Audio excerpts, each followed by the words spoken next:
안녕하십니까. 첫 번째 발표를 진행하게 된 한국임업진흥원 산림빅데이터실 전성기입니다. 금일 빅데이터 유니언, 빅스케어 유니언 빅데이터 온라인 설명회에 많은 관심과 시청에 참여해 주신 모든 분들께 감사의 말씀을 드리도록 하겠습니다. 자, 오늘의 이 자리가 신산업을 계획하시는 기업이나 창업을 준비하시는 분들, 빅데이터 연구를 하시는 분들께 도움이 될 수 있는 시간이 되기를 기대해 봅니다. 빅스퀘어 유니언은 산업 전반에 양질의 데이터를 공급하기 위해 분야별 수집, 가공, 분석, 유통 등 역할을 하는 산림 빅데이터 플랫폼의 연합체입니다. 오늘 온라인 설명회는 산림, 환경, 교통, 유통소비, 농식품 분야 빅데이터 플랫폼의 사업 개요와 주요 데이터 및 혁신 서비스, 활용 사례를 소개하고 데이터 생산자인 빅데이터 센터의 주요 데이터와 활용 사례를 소개하도록 하겠습니다. 또한 한국데이터산업진흥원의 데이터 바우처 지원 사업 소개도 진행될 예정이오니 많은 관심 부탁드리겠습니다. 시청자 여러분, 오늘 행사 참여를 위해서 이벤트를 동시에 진행됩니다. 시청하고 계신 화면이나 질문창을 화면을 캡처하셔서 행사 운영 사무국에 메일을 보내주시면 추첨을 통해서 소정의 상품을 보내드리도록 하겠습니다. 그럼 산림 빅데이터 플랫폼의 설명을 드리도록 하겠습니다. 순서는 다음과 같은 순서로 진행하도록 하겠습니다. 사업의 개요입니다. 현재 산림 빅데이터 플랫폼을 포함한 플랫폼 사업들은 한국판 뉴딜 정책과 데이터 3법 개정, 그다음에 데이터 경제 활성화 계획 등 정부 부처의 데이터에 관련된 정책의 일환으로 진행되고 있습니다. 그중에 산림의 어떤 중요성에 대해서 먼저 설명을 드리고자 하는데요. 먼저 산림은 전체 산림 면적, 국토 면적의 64%를 차지하고 있고 공익적 가치는 126조를 차지하고 있습니다. 이는 OECD 전체 국가 중에 산림률은 4위고 면적은 13위에 해당되고 있습니다. 그럼에도 불구하고 그간의 산림의 정책은 치산 녹화나 이런 데 중점이 갔다 보니까 최근에는 사람 중심의 일자리로 변동되는 것으로 지금 진행되고 있는데요. 특히 이제 산림의 분야의 산업 계열들이 좀 타 산업 계열보다 좀 약간 취약하기 때문에 이 산업화에 대한 이슈가 많이 있었습니다. 그래서 저희는 산림 빅데이터를 활용해서 청정 비즈니스를 만들고 그다음에 K-포레스트에 부합하는 디지털 혁명을 가속하기 위해서 산림 빅데이터 플랫폼을 구축하고 운영하게 되었습니다. 산림 빅데이터 플랫폼은 총 3개의 플랫폼과 총 10개의 센터로 구성이 되어 있습니다. 첫 번째 센터는 한국임업진흥원은 산림 빅데이터 플랫폼의 주관 사업자이고 생태계를 구축하고 운영하고 있습니다. 그다음에 데이터 스트리즈는 빅데이터 플랫폼에 대한 시스템을 구축하고 데이터 거래소를 구축하고 운영하고 있고요. 네모 파트너스는 각 센터에서 생산된 데이터들을 융합하고 분석하여 데이터 상품을 개발하는 사업자로 참여하고 있고요. 나머지 빅데이터 센터는 트래킹 데이터를 제공하고 있는 빅을, 그다음에 대중교통과 산림 관광 정보를 제공하는 아루정보 기술, 그다음에 생물종 유전체 정보를 제공하고 있는 인포보스, 그다음에 약용 생물 자원에 대한 정보를 제공하고 있는 한양연구원, 그다음에 산림 재해와 공간 데이터를 제공하고 있는 시선 IT, 그다음에 상공 사진을 제공하고 있는 사마항업, 그다음에 그 산림 치유 프로그램 그리고 치유 물질에 대한 데이터를 제공하고 있는 한국산림복지진흥원이 참여를 하고 있습니다.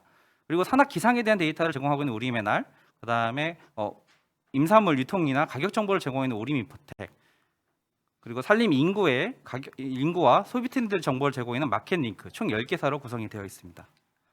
그래서 산림 빅데이터 플랫폼은 아까 보신 것과 같은 센터에서 생산된 데이터들을 표준화와 품질 관리를 통해서 산림 빅데이터 플랫폼 콘텐츠 허브로 모이게 되어 있고요. 이 데이터는 1차 가공과 2차 가공을 통해서 융합 데이터를 제공하거나 데이터 상품화를 진행하도록 되어 있습니다. 그래서 이 데이터들을 활용해서 데이터 분석과 신규 서비스를 개발하도록 되어 있고요.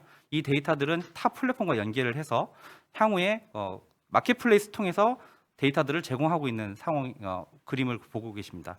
그리고 데이터를 생산하고 유통하는 전 단계에 관련돼서 데이터 거버넌스를 통해 가지고 데이터의 유통 생태계를 구축하고 있습니다.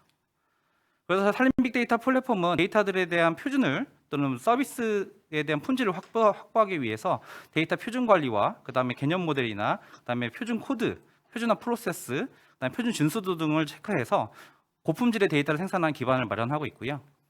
이 데이터들은 품질 관리를 통해서 데이터에 대한 품질을 확보하도록 되어 있습니다. 그래서 저희는 진단 대상을 설정하고 품질 진단을 수행하고 진단 결과를 분석한 다음에 개선 수행을 하도록 되어 있습니다. 이 사이클을 총 3회 이상 진행하고 있기 때문에 고품질의 데이터들을 생산하고 제공할 수 있도록 체계를 갖추고 있습니다. 다음 주요 데이터 및 서비스입니다. 작년 코로나19 이후에 저희 산림 빅데이터 플랫폼에서 검색하신 데이터들이나 판매한 데이터 건수를 보고 계십니다. 보시는 것 같이 산불과 등산에 관련된 관심도가 높다는 걸 보실 수 있고요. 실제로 데이터를 판매한 건수를 보시게 되면 사용자들의 걷기 코스나 그다음에 휴양 통계에 대한 정보 등 실제로 비대면에 대한 어떤 사회상이 반영되고 있다고 저희는 볼 수 있고요.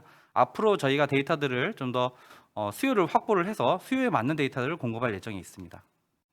그래서 산림 데이터에 대한 핵심 데이터들은 다음과 같습니다. 관련돼서 저희가 간단하게 설명을 드리자면요. 기산촌에 대한 데이터와 산림 자원에 대한 유전체, 그다음에 탄소 저장량에 관련된 지도, 그다음에 토속 채취 기능에 대한 정보, 그다음에 5G, 4G 통신 감도 데이터, 대중교통의 접근성 데이터, 그다음에 산림 치유 물질, 그다음에 정사 영상, 임산물에 대한 가격 예측 정보, 그다음에 임산물에 대한 관심 인구, 그다음에 임산물에 대한 구성 성분 및 단백질에 대한 정보들을 제공해서 또 다른 혁신 서비스를 개발하기 위해서 데이터를 생산하고 있습니다. 보시는 것 같이 작년도에 저희가 데이터를 생산한 내역들인데요. 보시게 되면 작년도에는 습세권에 대한 데이터들을 저희가 생산을 했고요. 그에 관련된 대중교통과 산림 휴양에 대한 프로그램, 그다음에 인산물에 대한 가격 예측에 대한 정보, 그다음에 인산물에 대한 재배 적지나 그리고 재배에 따른 현황 정보를 제공했습니다. 그리고 저희 데이터들은 융합 데이터를 생산할 때 여러 가지 발굴 프로세스를 갖고 있는데요. 첫 번째, 데이터들을 활용할 때 어떤 표준 모델이나 알고리즘을 개발할 것인가, 그다음에 어떤 서비스를 만들 것인가, 그리고 융합 데이터를 개방하고 확대할 것인가에 따라서 각 니즈에 맞는 데이터들을 기획하고 데이터를 생산하도록 되어 있습니다. 특히 이제 금년도에는 습세권에 대한 데이터들을 좀 고도화해서 실제로 서울 도심에 있는 공원 생활권 정보들이나 아니면은 그 취약 계층들이 활용할 수 있는 산림에 대한 정보들을 제공할 예정에 있고요. 그다음에 우수 산촌 생태 마을에 대한 정보와 기산촌을 준비하는 데이터들을 좀 제공을 할 예정에 있습니다. 그리고 특히 이제 금년도도 마찬가지지만은 이제 언택트에 대한 기조에 맞춰서 산림에 대한 기상 정보를 좀 제공해서 산림에 대한 휴양이나 운동 코스에 대한 추이 정보를 제공할 예정에 있습니다. 마지막으로 최근에 좀 화두가 되고 있는 탄소 중립과 상세에 대한 데이터들을 제공해서 도심 생활권을 중심으로 에너지의 소비량 현황들을 정보를 제공해서 탄소 중립에 기대에 맞춰 나갈 수 있는 데이터를 제공하고자 합니다. 활용 사례입니다. 작년도에 저희가 습세권의 데이터들을 좀 활용을 좀 했었는데요. 저희가 습세권에 대한 정의를 다시 한번 내렸고요. 실질적으로 집단 거주지, 아파트나 빌라 같은 지역에 도보권에 어느 정도의 생활 공원이 있는지를 저희가 확인했고 그 데이터들을 5단계로 나눠서 데이터를 제공하고 있습니다. 현재 이 데이터 같은 경우에는 우리 동네에 대한 습세권 아파트나 아파트 습세권 권역 환경에 대한 데이터들을 제공하고 있고요. 추가적으로 그 유아 보육 환경, 어린이집이라든지 유치원에 습이 얼마만큼 근접해 있는지에 대한 데이터들도 추가적으로 제공할 예정에 있습니다.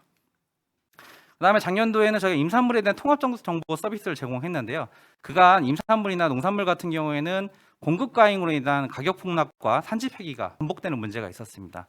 이러한 문제점을 해결하기 위해서 불안정한 수급을 위한 임산물 가공 유통 사업자들도 이 임산물이나 농산물에 대해서 수입산 대체하는 부분들이 나오고 있습니다. 그래서 저희는 이러한 임산물에 대한 수급 조절이나 가격 안정에 필요한 데이터들을 구축하고 서비스로 제공하였습니다. 특히 이 데이터들은 머신러닝을 통해 가지고 생산량이나 가격, 그다음에 예측에 관련된 부분들을 제공을 함으로써 적절한 시기에 임산물이나 농산물을 출하시켜야 되는지, 그리고 가격에 대한 추이가 어떻게 변동되는지에 대한 데이터들을 서비스로 제공하고 있습니다.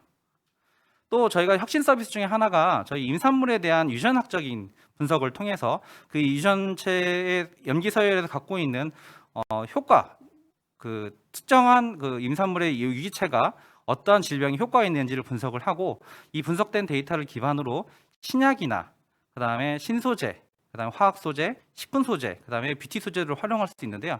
특히 최근에 이제 임상에 따른 이제 의약품 개발할 때 임상 연구를 많이 하셔야 되는데 저희가 이제 이 데이터들을 활용해서 신약 개발 후보 물질을 저희가 제공을 합니다. 그 제공을 함으로써 약 임상 기간을 3년 정도 줄여줄 수 있다는 걸 저희가 확인을 했고요.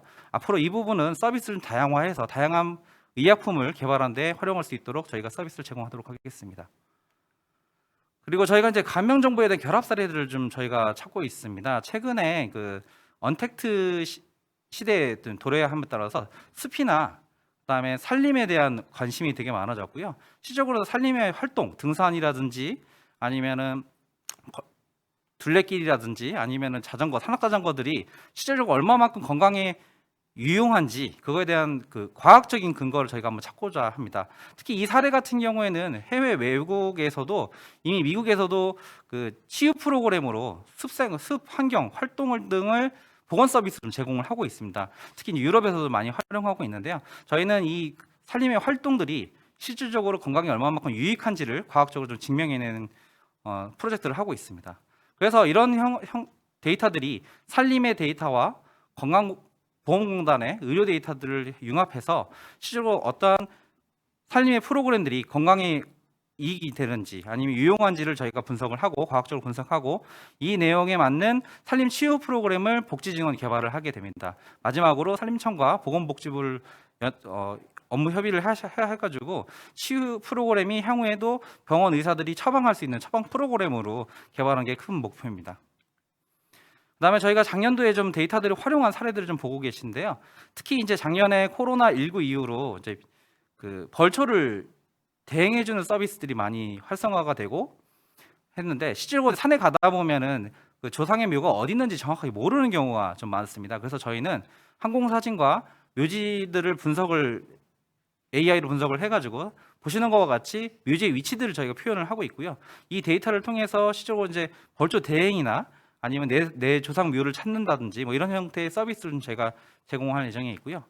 가운데 있는 것 같은 경우는 저희가 이제 산림에 있는 고사목을 인공지능으로 디텍팅한 사례입니다. 실제로 나무들이 보통 이제 수명이 길다라고 또는 수명이 무한하다고 생각하시는데 실제로 나무들은 일정한 수명이 또 존재를 하고 있고요. 특정 지역에 고사목이 많이 발생할 경우 기후적인 또는 환경적인 변화에 따라서 고사목이 많이 발생할 수도 있습니다. 그러나 이제 이런 부분들이 일일이 사람들이 찾아가서 분석을 하고 그 고사목이 있는 지역에 대한 데이터들을 찾기에는 너무 많은 시간과 인력이 들어갑니다. 그래서 저희는 항공사진이나 인공위성 사진을 통해 가지고 AI로 분석을 해서 실제로 고사목이 어느 지역에 있는지를 저희가 확인할 수 있게끔 서비스를 제공했고요.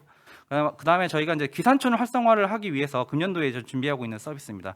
실제로 귀산촌을 하시기 위해서 어떠한 환경에서 귀산촌을 결정하실 건지 의사결정 서비스를 제공할 건데요. 실제로 귀산촌을 하시면서 제일 먼저 많이 나오는 게 이제 얼마만큼 경제적으로 수익이 나오느냐, 그리고 그 주변의 정지 요건, 뭐 예를 들어서 편의시설이라든지 생활시설, 아니면 교육시설, 의료시설 등 다양한 형태의 요건들이 좀 맞아야 아마 좀 안정적인 귀산촌의 활성화를 할 수 있다고 좀 보고 있는데, 만약에 이런 부분들이 좀 데이터나 서비스를 좀 제공이 된다라면은 귀산촌에 좀 도움이 되지 않을까라는 게 저희 생각이고 이거를 서비스를 개발하게 되었습니다. 그래서 저희는 산림 빅데이터 플랫폼은 서두에서 말씀드렸다시피 산림의 데이터뿐만 아니라 환경이나 유통소비, 교통, 농식품 데이터들과 융합을 해서 또 다른 형태의 사회 문제를 해결하고 그 문제 해결을 통해서 데이터들을 생산하는 그런 체계를 좀 구축하고 있습니다. 그래서 저희는 산림 빅데이터 플랫폼을 포함한 여러 플랫폼들을 저희가 빅스케일 유니언이라는 얼라이언스 교류 체계를 구축하고 이 구축된 데이터들 그 체계 안에서 데이터를 공유하고 사회 문제를 해결하는 형태로 좀 저희가 운영을 하고 있습니다. 아마 이 부분들은 좀 더 활성화가 된다라면은 여러분들이 원하시는 서비스나 데이터를 생산하는 데 큰 도움이 될 거로 기대하고 있습니다. 그래서 이 산림 빅데이터 플랫폼은 산림만의 어떤 분야를 해결하는 게 아니라 타 분야와의 매시업에 저희가 이제 중심을 가장 중요하게 생각하고 있습니다. 최근 들어서 탄소 중립과 관련된 데서 저희가 준비를 하고 있는데요. ESG에 관련된 수요를 위해서 저희 탄소 사업과 연계를 하고 실제로 탄소가 얼마만큼 발생하는지, 그다음에 얼마만큼 흡수 가능할 건지를 되게 데이터로 좀 제공할 예정에 있고요. 환경 분야에서는 도심에 대한 어떤 도시 숲 조성이라든지 최적에 대한 수종, 그다음에 미세먼지 쉘터 등을 조성하는 데 활용할 수 있을 거로 기대하고 있고요. 그다음에 하천 수원지에 대한 수질 정보나 산림 홍수 피해 등을 예측할 예정에 있습니다. 그리고 이제 국토 분야에서는 산림에 대한 식생 정보나 생활 환경 지수들을 제공을 해서 실제로 이제 숲을 자연 환경에서 느낄 수 있게끔 저희가 좀 데이터들을 구축할 예정에 있고요. 그리고 불법 건축물이나 재해 지역에 대한 복구에도 활용될 수 있을 거로 저는 기대를 하고 있습니다. 특히 이제 금년도도 마찬가지 앞으로도 계속 진행될 에너지 분야에서는 신재생 에너지 시설, 그러니까 예를 들어 풍력 발전이라든지 태양광 발전에 대한 최적지들을 저희가 제공해서 최적의 그 발전 효율이나 아니면은 최적의 지역들을 활용을 저희가 입지를 선정할 때 데이터를 좀 제공해서 효율성 높은 신재생 에너지 플랫폼을 구축할 수 있게끔 저희가 도움을 드릴 거고요. 그다음 의료 분야에서는 아까 말씀드렸던 것처럼 어떤 산림에 대한 치유 효과와 이 치유 프로그램에 대한 개발을 통해 가지고 의료에 대한 대체 의학 서비스를 좀 제공할 수 있게끔 저희가 데이터를 제공할 예정이고요. 산촌 관광 분야에서는 산촌 관광에 대한 휴양 시설에 대한 정보와 산림 체유와 체험과 치유 프로그램을 제공할 예정이 있습니다. 대부분의 저희가 이제 지역의 통계 프로그램, 그러니까 축제들을 저희가 평균을 놔보니까 사실상 대부분 70% 이상이 산림에 위치하고 있는 지역에서 그 지역 축제를 하고 계시더라고요. 그만큼 관광 자원도 산림 내에서 많이 활용하고 있다고 저희가 반증할 수 있고요. 이에 관련돼서 관광 서비스 다양하게 만들어서 저희가 서비스를 확대시킬 수 있도록 하겠습니다. 통신 같은 경우에는 저희 이제 비글이라는 사업자가 트랭글이나 앱을 통해 가지고 통신 지역, 그러니까 산림에 있는 통신 음영 지역들을 데이터를 수집을 하고요. 이 데이터를 기반으로 통신 음영 지역에 기지국을 설치하고 그 기지국에 대한 음영 지역 해소를 위한 네트워크를 개발할 예정에 있습니다. 금융 분야에서는 보험 분야에서 저희 데이터를 활용할 수 있을 것으로 예상이 되고 있는데요. 산림 재해 발생의 등급에 따른 보험 요율들을 산정하고 그에 따라 차등 보험료를 산정하는 방식으로 저희가 구성을 하고 있고요. 최근에 이제 그 기후 변화가 좀 많이 있다 보니까 이제 산사태라든지 폭우라든지 아니면은 뭐 산불과 같은 다양한 형태의 자연재해가 많이 일어나고 있습니다. 그럼에도 불구하고 그 보험가를 산정할 때는 좀 일괄적인 요율에 의해서 산정하고 있는데요. 이런 형태의 서비스 데이터들을 활용한다라면은 보험 분야에서도 활용할 수 있을 거로 기대하고 있습니다. 네, 저희 산림 빅데이터 플랫폼에 대해서 저희가 설명을 한번 드렸고요. 앞으로 저희가 그 산림 빅데이터 플랫폼에 대한 관심이 있으시면은 아래와 같은 뒤에 연락처로 연락 주시면은 저희가 데이터들을 생산하고 데이터 활용할 수 있게끔 저희가 지원하도록 하겠습니다. 네. 그러면 이제 질문 있으시면 질문 한번 볼 수 있을까요? 네, 산림 데이터로 산불이나 재난 예방에 큰 도움이 될 것 같다라는 의견이 있으셨는데 추가적인 활용 사례를 알려주셔도 좋을 것 같습니다라는 의견이 좀 있으셨습니다. 특히 이제 산림 데이터로 산불이나 재난에 대한 예방에 대한 부분들이 상당히 지금 화두가 되고 있는데요. 최근에 뭐 호주라든지 미국 캘리포니아에서도 좀 대규모의 산불이 많이 일어났거든요. 근데 실질적으로 우리나라나 지금 미국의 사례가 좀 다르긴 하지만 우리나라 산림 같은 경우에는 산림 수종에 대한 생태계 다양성이 좀 부족한 걸로 보입니다. 여러분 알다시피 뭐 소나무가 많은 지역, 그다음에 뭐 화렵수가 많은 지역 이런 것들이 좀 있는데요. 앞으로 이런 산림 화재 같은 게 많이 산불이 발생할 경우에는 수종에 대한 부분이나 아니면은 그 주변에 있는 그 소방수를 제공할 수 있는 저수지라든지 아니면은 그 지역의 산악 기상에 대한 정보. 산악 기상 같은 경우에는 일반 지역의 기상 기온 또는 풍속보다 약 한 두세 배 정도 많다라고 저희가 보고 있거든요. 그래서 산림청에서도 산악 기상청에 대한 AWS, 그러니까 산악 기상 측정 지역들을 좀 확대를 하고 있습니다. 이 지역에서 나온 데이터들을 활용한다라면은 언제 산불이 발생할 것이고 또 언제 산사태가 발생할 수 있을 건지 예측이 가능할 것 같고요. 특히 이 부분은 추후에도 산불이나 산사태 재해가 발생해도 그 면적들을 제대로 측정하고 그 지역에 어떠한 기후 수종을 조림하느냐에 대한 의사결정으로도 활용이 될 수 있을 것 같습니다. 그리고 이제 그 산악 기상에 대한 부분, 특히 이제 그 소방청하고 저희가 같이 얘기하고 있는 것 중에 하나가 실제로 이제 그 방제 요원들이 그 지역에 파견을 하려면은 그 지역에 맞는 도로라든지 아니 농로라든지 그 지역에 대한 어떤 풍향 풍속이라든지 데이터들이 좀 많이 부족한 게 사실입니다. 그래서 산림의 데이터와 그다음에 기상 데이터를 융합해서 그다음 방제하시는 분들한테 데이터를 제공해서 어떠한 형태로 방제를 할 건지 의사결정에 활용할 수 있을 걸로 기대가 되고 있습니다. 네, 이상 제가 질문에 대해서 답변을 좀 드렸고요. 다른 또 질문이 있으시면은 저희 메일이나 아니면 사무국으로 연락 주시면은 저희가 답변을 해드리도록 하겠습니다.